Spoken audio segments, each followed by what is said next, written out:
Mario Kart World's connecting routes, aka intermissions, have gotten a pretty bad rap since release.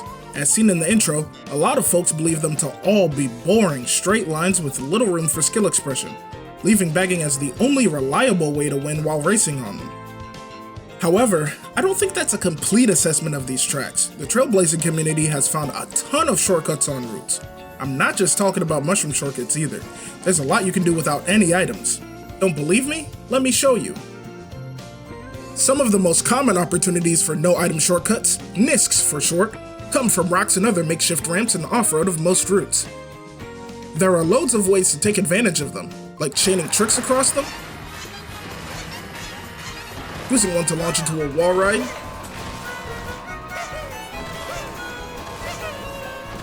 and more.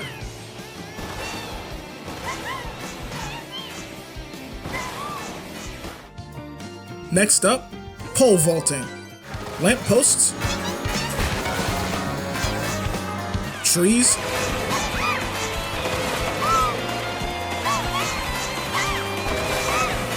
almost anything slim sticking up from the ground can be tricked into for a bounce. These are especially useful for extending the momentum you gain from trick boosts,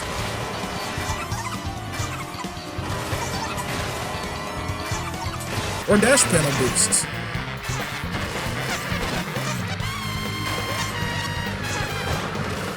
Even things you wouldn't think are useful at first glance can be used to save time. Ever notice those dirt patches near this region of the world? They're bumpy enough to trick off of, enabling shortcuts like this. In addition to being faster than driving the normal way, this stuff is just way more fun. Take Acorn Heights to Boo Cinema, for example. You may think all you can do on this bridge section is drift around it a few times, but you can actually skip the first 2 turns by charge jumping across these trees, trick off this post, ride the side of the bridge to get back onto it, then further ahead, use a charge jump to immediately bounce off this lamppost, down trick near this side of the big tree, which gives you the momentum necessary to bounce off the smaller tree and land back on the bridge again, which sets you up nicely to trick off this post, shaving off some of the final turn. See how cool that was? Doing that saves about 4.5 to 5 seconds over normal driving. If you think that's small, here's what that difference looks like on the minimap. 5 seconds is almost more time saved than 2 entire laps of a trick-heavy track like DK Pass, where the shortcuts save about 3 seconds. That's not the only route with big time saves either. To end this part of the video, I want to highlight one of my favorite routes, Mario Bros. Circuit to Shy Guy Bazaar.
You may be thinking, sure, those shortcuts are flashy and save a few seconds, but how useful is any of it in a real race? What about items? For starters, if you're in the front, something like this would help you get a safe distance away from the other racers, where you won't have to worry about most items. If you start in even a slightly lower position, around 5th place and below, it's likely the first item set will give you mushrooms. Those first 2 shortcuts are so fast, it's better to save your shrooms for the other off-road sections, potentially allowing you to build a massive lead.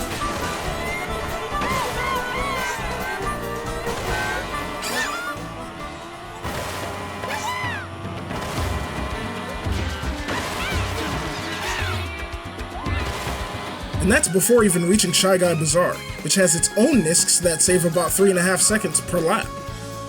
You don't have to rely on pulling mushrooms to take some of these either. On lots of routes, front runners can make use of dash food to take shortcuts instead of shrooms. When you touch one of these food bags out in the world, you'll generally receive one of 3 sizes of dash food depending on your placement, with all 3 being able to cut through off-road. Small food boosts last about half as long as a mushroom, medium is equal to a mushroom, and large lasts about 1.5 times longer than a mushroom. The small boost is still good enough to take plenty of shortcuts with. While dash food can't dodge spiny shells, Boo is unable to steal them, making them pretty reliable. There are some dash food spawns that can only give you medium food too, such as ones near Cheep Falls. This effectively makes them a guaranteed, safe-to-hold mushroom even first place can make use of. This also comes in handy in Knockout Tour. If you know what NISKs there are to take, and when to make use of dash food in a rally, you can catch up while saving items, or push your lead even further. Take this clip for example. Pay attention to the Wario player at first.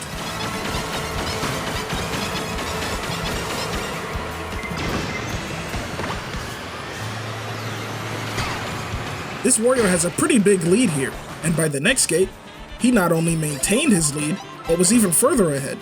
And that's despite him already being hit by multiple spiny shells and lightnings at this point.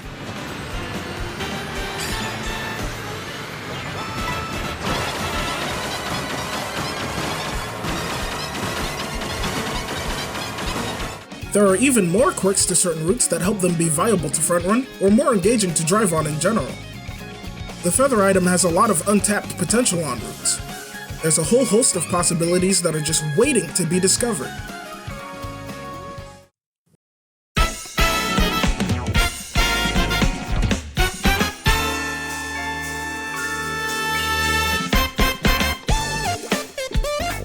Unsure what to pick while racing online? Here are some tips to make things easier. The Canyon region of the world comprises a wide area around Mario Bros. Circuit. This area is good because the canyons and mountains create a sort of funnel, often pulling the off-road closer than the flatter regions. On the opposite side of the world is the snow region, surrounding Sky High Sundae. Similar to the canyon region, the mountainside topography makes the routes here generally curvier on average, with plenty of sections that have road you can fall off of. Southwest of that is the farmland/autumn regions surrounding Moo Moo Meadows and Cheep Falls. These routes feature steep hills and bumpy dirt patches perfect for chaining tricks. Of note is the super twisty turny cliffside road that follows from Cheep Falls to both Moo Moo Meadows and Dandelion Depths. The forest region north of that around SNES Mario Circuit is, in my opinion, by far the best design. Tons of cool, effective, no-item, shroom, and feather shortcuts, as well as off-road that's usually not overly large. Just pick anything that connects to or from Dry Bones Burnout, Acorn Heights, and especially Boo Cinema. Don't forget, if you start from Acorn Heights, going to SNES Mario Circuit allows you to play all 3 laps instead of just 1.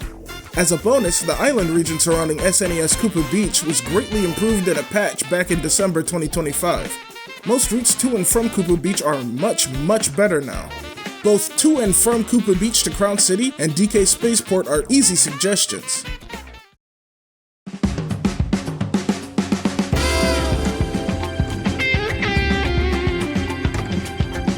The prevailing idea is that the straightforward paths and large off-roads on routes lead to them being luck-based and uncompetitive. Most assume pro players would want to avoid them as much as possible. However, in the first full season of Mario Kart World's competitive online circuit, we've seen that's actually not the case, especially among the best players of the game. For Season 1 of Mario Kart World launch, there are 2 standardized formats: 12 players where routes are strictly banned, and 24 players where they're allowed. There are currently 23 Grandmaster ranked players on the Season 1 leaderboard, and of those, 15 of them mostly play the 24-player format, and it's not even a little close. A lot of these players have played hundreds of 24-player events, while their 12-player event count is in the single digits. To put that into perspective, lounge events consist of 12 races. That means a lot of these pro players have played thousands of races in the format it's assumed they would hate, and only as much as a couple hundred to as low as a few dozen of the format it's assumed they'd prefer. While, yes, Western pro players lean more towards 12 players on average, Japan is the biggest player base for competitive Mario Kart. If they generally prefer 24 players, that holds a lot of weight. It isn't just Japan either.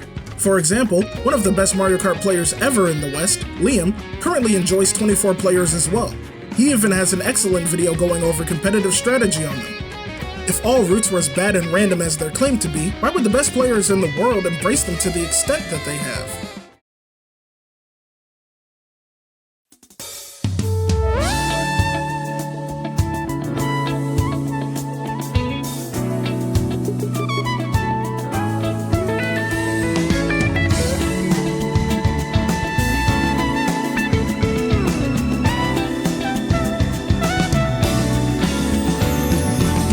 Mario Kart World is a racing game about exploration in a world filled with emergent gameplay opportunities. Everything about it is meant to push you to discover its mechanical depth. The missions and collectibles in free roam are designed to get you to see the environment in a different way compared to previous Mario Karts. The racetrack isn't just the paved road in front of you, it's also the walls, rocks, trees, and other incidental objects you see around you. It's a similar design philosophy to main series Mario platformers.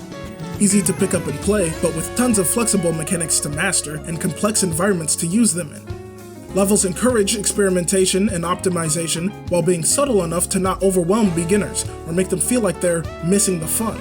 Many perfectly placed or designed environmental pieces that serve little purpose other than to make you curious, and reward players who have the knowledge and expertise to make use of them. What I've shown in this video is just the tip of the iceberg. There are cool, fast shortcuts of all kinds being discovered on routes on a consistent basis. It probably won't be slowing down anytime soon. There's a lot left to discover. Thank you to MKW_1010, Nabitoki, Poo018, and Kurako_MK for allowing me to use their footage in this video. Credit for the font goes to ImWhoreHay. Until next time.